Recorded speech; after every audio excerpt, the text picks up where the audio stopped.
There is objection. There is objection. Question number 10, Dr. Kennedy Graham. Thank you, Mr. Speaker. The question is to the Minister of Foreign Affairs. What has the government publicly said in response to the attack by Syrian forces on its own citizens in Homs, and how does it see the crisis there being resolved?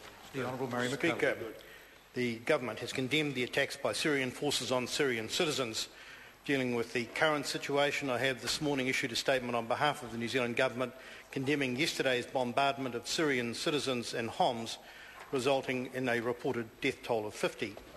As the member may know, Syria does not have an ambassador resident in New Zealand, but I've asked the Ministry of Foreign Affairs and Trade to request that the Syrian chargé based in Canberra attend the ministry to hear our concerns directly. Over recent weeks, we have taken opportunities to encourage and commend Arab League representatives for the initiatives taken by that organisation.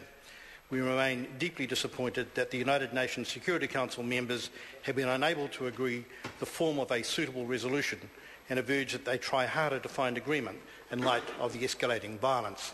Supplementary. Dr. Kennedy Graham. Well, the Minister says that by and large it endorses the Arab League's work. Will his government endorse the precise plan for a Syrian-led transition to a democratic and plural political system through political dialogue between the Syrian government and the whole spectrum of the Syrian opposition? The Honourable Mary McCully. Mr. Speaker, I don't think it's helpful for us to get into the detail. I'd simply say that the government has applauded the leadership shown by the Arab League, and I believe the formula that the member has just read out to the House is a sound one.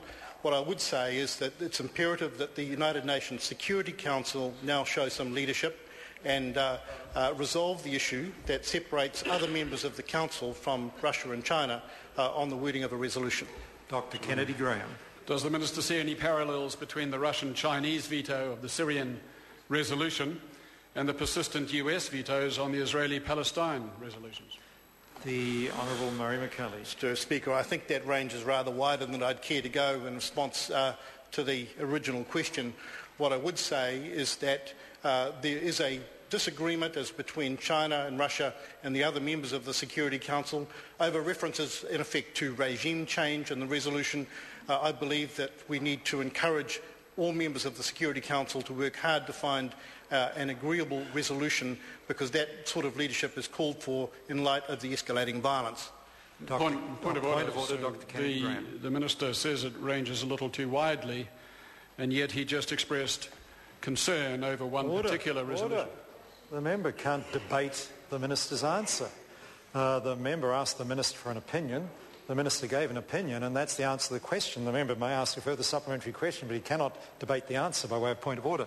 Dr. Kennedy Graham. Does the Minister agree that the recent experience in the Security Council shows the time has come to reform the use of the veto under the UN Charter? And will he work with other member states towards that goal? My goodness, that's a long way from the primary question, but I won't deprive the Minister of the opportunity to answer. The Honourable Mary McCully. Mr. Speaker, I do believe that New Zealand needs to take a role in the emerging debate on Security Council reform. Late last year, I took the trouble of taking a paper on this matter to the Cabinet to ensure that New Zealand was well equipped to join this debate. Over the coming weeks, I think the member will see that New Zealand will become more active in promoting Security Council reform, and of course the question of the veto that he refers to was an inherent part of that discussion. Dr. Kennedy, point of order. Dr. Kennedy Graham. May I ask the Minister if he's prepared to table that Cabinet paper that he Is leave being sought to table that? Sorry, I'm trying to understand.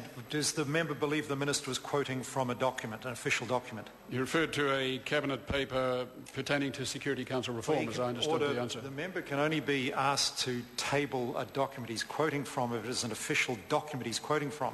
Just because he referred to a paper doesn't mean he has to table it. Can I check with the Minister? Was the Minister quoting from an official document? Mr. Speaker, no, I'm not, but if it assists the House, I'm happy to indicate that the paper I referred to will be released for public discussion at the appropriate time. The member does have a further supplementary question, should he wish to access it. Question number 11, Jacinda Ardern. Thank you, Mr.